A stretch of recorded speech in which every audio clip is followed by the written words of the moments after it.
السلام علیکم ورحمۃ اللہ وبرکاتہ۔ محترم ناظرین و سامعین و مشاہدین، اشاعت العلوم آن لائن کے پلیٹ فارم سے آپ مسلسل مسائل قربانی کے اہم موضوعات کو سماعت فرما رہے ہیں۔ بندہ بھی اسی کی کڑی کو آگے بڑھاتے ہوئے آپ کے سامنے قربانی میں وکالت سے متعلق بنیادی احکام کو لے کر حاضر ہوا ہے۔ عصر حاضر میں قربانی عام طور سے اور بکثرت وکالت کے ذریعے سے اس کا رواج عام ہوتا جا رہا ہے، اس لیے اس موضوع کی اہمیت بڑھ جاتی ہے۔ اس وجہ کر اس کے کچھ جزیات کا اضافہ کیا گیا ہے اور ضروری عنوانات کو اس میں بڑھایا گیا ہے۔ تو ہم قربانی میں وکالت سے متعلق بنیادی احکام کے ذیل میں ان اہم چیزوں کو جانیں گے کہ عصر حاضر اور قربانی میں وکالت کی ضرورت و اہمیت، اسی طریقے سے وکالت کا ثبوت اور وکالت، وکیل موکل کی تعریف کے وکالت ہے کیا، وکیل کسے کہتے ہیں، موکل کسے کہتے ہیں۔ اسی طریقے سے ایک ہے وکیل بالشراء اور وکیل بالاضحیہ۔ اسی طریقے سے وکیل کیسا ہونا چاہیے، اس کے اندر کیا اوصاف ہونے چاہیے، وکیل و موکل کے درمیان معاملے کی صفائی کس طریقے سے ہونی چاہیے، وکیل کا اجرت لینا، یعنی وکیل اپنی وکالت پر پیسہ لے سکتا ہے یا نہیں۔ اسی طریقے سے عصر حاضر میں وکیل قربانی کی مختلف نوعیت ہوتی ہے، یعنی دیکھا جائے تو ہم جس کو وکیل بناتے ہیں تو وکالت کی ذمہ داریوں کے اعتبار سے اس کی حیثیت اس دور میں مختلف ہو گئی ہے۔ قربانی کے لیے وکالت و نیابت کا حکم اور طریقہ کار، اسی طریقے سے اجتماعی قربانی سے متعلق چند بنیادی اور اہم باتیں، وکیل بن کر قربانی کرنے والوں کے لیے کیا کیا احتیاط برتنا ضروری ہے، اسی طریقے سے اجتماعی قربانی کے وکلاء کن کن چیزوں کا خیال رکھیں، اجتماعی قربانی پر ہونے والے چند شکوک اور ان کے جوابات کو بھی ذکر کیا جائے گا، اسی طریقے سے دوسرے ملک، شہر یا گاؤں میں قربانی کرنے کا حکم۔ تو یہ اہم اور بنیادی چند موضوعات ہیں جس پر قسط وار ہم یہ سیریز پیش کریں گے۔ سب سے پہلے تو عصر حاضر اور قربانی میں وکالت کی ضرورت کہ کیا ضرورت ہے، تو بچن وجوہ اگر اس میں غور کیا گیا تو معلوم ہوا کہ ان وجوہات کے بنیاد پر کوئی آدمی کسی دوسرے آدمی کو قربانی کا کام سونپتا ہے، اور اس عمل کو سونپنے کو وکیل کہتے ہیں۔ جیسے ذبح کا طریقہ معلوم نہ ہونا، کہ خود اسے ذبح کا طریقہ نہیں آتا ہے تو کسی کو وہ وکیل بناتا ہے، وکیل بھی ذبح۔ اسی طریقے سے جانور خریدنے کی مہارت یا جانور کی پہچان نہ ہونا، منڈی کہاں ہے اسے معلوم نہیں ہے، ریٹ کیا چل رہا ہے وہ اسے معلوم نہیں ہے، جانور کیسا ہونا چاہیے یہ اسے معلوم نہیں ہے، اس وجہ سے وہ دوسرے کو وکیل بنا رہا ہے۔ جانور رکھنے کا انتظام نہ ہونا، اس وقت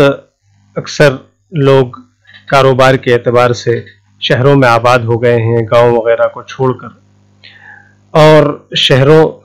کی حالت یہ ہے کہ آبادی کی کثرت کی وجہ سے وہاں بہت زیادہ تنگی ہوتی ہے، لوگ فلیٹوں میں اور بہت ہی تنگ مقامات میں رہتے ہیں، تو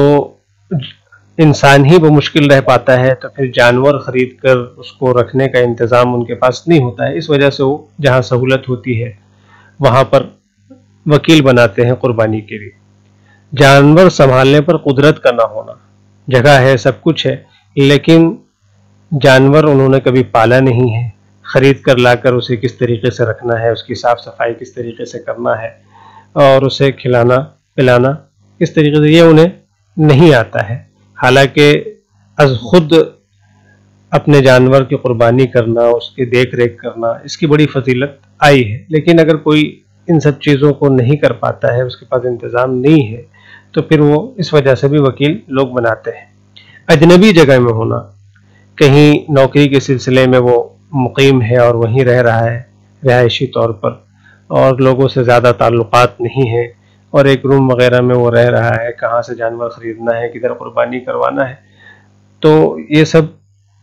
کی معلومات نہیں ہے، تو اس وجہ سے وہ دوسرے کو وکیل بنا رہا ہے۔ اسی طریقے سے رہائشی دشواریاں جو ہیں آج کل، فلیٹ وغیرہ، اور اسی طریقے سے مشترک رہائش ہوتے کہ انسان ایک جگہ فلیٹ ہے، وہاں مسلم بھی رہ رہے ہیں، غیر مسلم بھی رہ رہے ہیں، اور دوسرے لوگ مطلب ان سب چیزوں کو پسند نہیں کرتے ہیں۔ دوسرے ملک میں ہونا، کسی تجارت کے سلسلے میں، نوکری کے سلسلے میں دوسرے ملک میں ہے۔ اب دوسرے ملک میں تو ایک وجہ تو یہ ہوتی ہے کہ وہاں تعلق لوگوں سے نہیں ہوتا ہے، اور دوسری وجہ یہ ہوتی ہے کہ دوسرے ملک میں وہ کمانے کے لیے جاتے ہیں۔ عموماً بر صغیر کے لوگ جو دوسرے ملک میں جاتے ہیں تو وہاں کی کرنسی کی اہمیت کی وجہ سے کہ وہاں کے پیسے زیادہ ہوتے ہیں، تو اور اپنے یہاں کے بالمقابل، تو وہاں جانور ظاہر سی بات ہے پھر مہنگا ملے گا اور اپنے یہاں سستا ملے گا، تو اس گنجائش کی وجہ سے بھی وہ وہاں نہ کرتے ہوئے اپنے ملک ہی میں کرنا چاہتے ہیں۔ اور دوسری وجہ یہ ہے کہ وہ وہاں تنہا ہوتے ہیں اور ملک میں سارے رشتہ دار وغیرہ ہوتے ہیں۔ غربا کی امداد، بعض لوگ قربانی یعنی گھر پہ بھی کرتے ہیں، اور اپنے دوسرے لوگوں کی قربانی ایسے علاقوں میں کرواتے ہیں جہاں پر غریب غربا ہیں، اور اس قربانی کے ذریعے سے ان تک گوشت پہنچانا اور ان کی مدد کرنا مقصود ہوتا ہے۔ اسی طریقے سے مدارس کے طلباء کی خدمت، بعض لوگ مدارس میں قربانی کرواتے ہیں تاکہ وہاں جو طلباء ہیں وہ قربانی کے گوشت سے مستفید ہو سکیں۔ اسی طریقے سے دوسرے ملک میں رہائش یہ چیز آ چکی ہے۔ تو یہ چند وجوہات ہیں جن کے بنیاد پر دوسروں کو وکیل بنایا جاتا ہے اور وکالت کی ضرورت پیش آتی ہے۔ وکالت کا ثبوت، مسلمان ہر جو کام کرتا ہے اس کے شریعت میں اس کی ثبوت ضروری ہے، قرآن، حدیث، اجماع اور قیاس سے۔ تو ہم وکالت کو بھی دیکھتے ہیں تو قرآن مجید میں سورہ کہف کی آیت نمبر 19 ہے، فَبَعَثُوا أَحَدَكُمْ بِوَرِقِكُمْ هَذِهِ إِلَى الْمَدِينَةِ فَلْيَنْظُرْ أَيُّهَا أَزْكَىٰ طَعَامًا فَلْيَأْتِكُمْ بِرِزْقٍ مِّنْهُ وَلْيَتَلَطَّفْ وَلَا يُشْعِرَنَّ بِكُمْ أَحَدًا۔ اس کے اندر جب اصحاب کہف ایک طویل مدت کے بعد سو کر اٹھے تو پھر ان کے درمیان جو آپسی گفتگو ہوئی کہ کتنے دن سوئے نہیں سوئے، اس کے بعد پھر انہوں نے جب بھوک لگی تو پھر اپنے میں سے کسی کو چاندی کا یہ سکہ دے کر شہر کی طرف بھیجا۔ انہوں نے کہا کہ چاندی کا یہ سکہ دو اور ان کو شہر کی طرف بھیجو، وہ جا کر دیکھ بھال کرے کہ اسے کون سے علاقے میں زیادہ پاکیزہ کھانا مل سکتا ہے، پھر تمہارے پاس وہاں سے کچھ کھانے کو لے آئے، اور اسے چاہیے کہ ہوشیاری سے کام کرے اور کسی کو تمہاری خبر نہ ہونے دے۔ تو اس سے بھی سمجھ میں آتا ہے وکالت کا ثبوت اس آیت سے بھی نکلتا ہے۔ اسی طریقے سے وکالت قربانی، ایک تو وکالت کا ثبوت ہے، تو مطلق وکالت کا ثبوت تو آپ علیہ الصلوۃ والسلام کے مختلف اعمال سے اور قول سے ثابت ہے۔ آپ علیہ الصلوۃ والسلام نے زکوٰۃ کے وصولی کے لیے بھی وکیل بنایا، نکاح کے لیے وکیل بنایا، اور دیگر معاملات کے لیے بھی وکیل بنایا۔ تو وکیل قربانی کے لیے جو وکیل ہے، وکالت بالتضحیہ جو ہے، قربانی کے لیے جو وکیل بنانا ہے، اس کے ثبوت اس حدیث میں ہے، بخاری کی حدیث ہے 3642، عن عروة أن النبي صلى الله عليه وسلم أعطاه دينارا يشتري له به شاة فاشترى له به شاتين فباع إحداهما بدينار وجاءه بدينار وشاة فدعا له بالبركة في بيعه وكان لو اشترى التراب لربح فيه۔ کہ حضرت عروہ رضی اللہ عنہ سے روایت ہے کہ حضور اقدس صلی اللہ علیہ وسلم نے ان کو ایک دینار عطا فرمایا تاکہ وہ اس کے بدلے ایک بکری خرید کر لائے۔ تو حضرت عروہ نے اس ایک دینار کے بدلے 2 بکریاں خریدی، پھر ان میں سے ایک بکری ایک دینار کے عوض فروخت کر دی۔ چنانچہ وہ ایک بکری اور ایک دینار لے کر حضور اقدس صلی اللہ علیہ وسلم کے پاس حاضر ہوئے، تو حضور اقدس صلی اللہ علیہ وسلم نے ان کے لیے برکت کی دعا فرمائی، اور اسی دعا کا اثر تھا کہ وہ اگر مٹی بھی خرید لیتے تو اس میں بھی ان کو نفع حاصل ہو جاتا۔ تو اس سے وکیل بالشراء کا ثبوت ملتا ہے کہ آپ نے بکری خریدنے کے لیے حضرت عروہ کو وکیل بنایا۔ تو وکالت کا ثبوت قرآن اور حدیث سے اور اجماع سے ثابت ہے۔ اب وکالت جو ہم سن رہے ہیں، تو وکالت کیا ہے، وکیل کون ہوتا ہے، موکل کون ہوتا ہے، اسے بھی جاننا ضروری ہے۔ تو وکالت کے اصل معنی ہے حوالہ کرنا، دوسرے پر اعتماد کرنا، اور شریعت میں وکیل کہتے ہیں اور وکالت کہتے ہیں کہ آدمی، شریعت میں وکالت کہتے ہیں کہ ایک آدمی کسی متعین تصرف میں، یعنی کسی خاص کام میں دوسرے شخص کو اپنا قائم مقام بنا دے، یعنی کوئی ایسا کام ہو جسے وہ خود کر سکتا ہے تو لیکن کسی مجبوری کی وجہ سے وہ اسے نہیں کر پا رہا ہے، تو کسی متعین شخص کو، یعنی شخص کے تعین میں مطلق نہیں کہ بھائی